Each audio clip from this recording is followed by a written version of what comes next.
இது ஒரு பக்கம் இருக்கட்டும். பாகப்பிரிவினை பதிவு செய்வது கட்டாயமா அப்படின்னு கேட்டீங்கல்ல, 100% கட்டாயம்தான். ஆனால் அதில் நிறைய விதிவிலக்குகள் இருக்கிறது.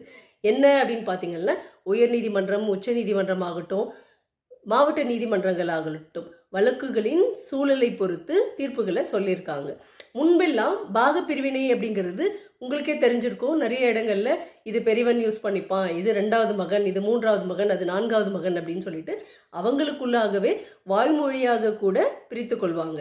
ஆனால் எல்லா சந்தர்ப்பங்களிலும் அது இனிவரும் காலங்களில் செல்லுபடி ஆகாது. இதற்கு முன்னால் 50-60 வருடத்திற்கு முன்னால் அப்படி செய்திருப்பார்கள்.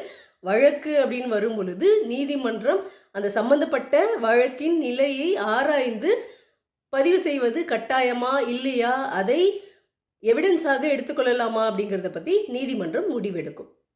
இதே சட்டப்பிரிவில், அதாவது பதிவு சட்டம் பிரிவு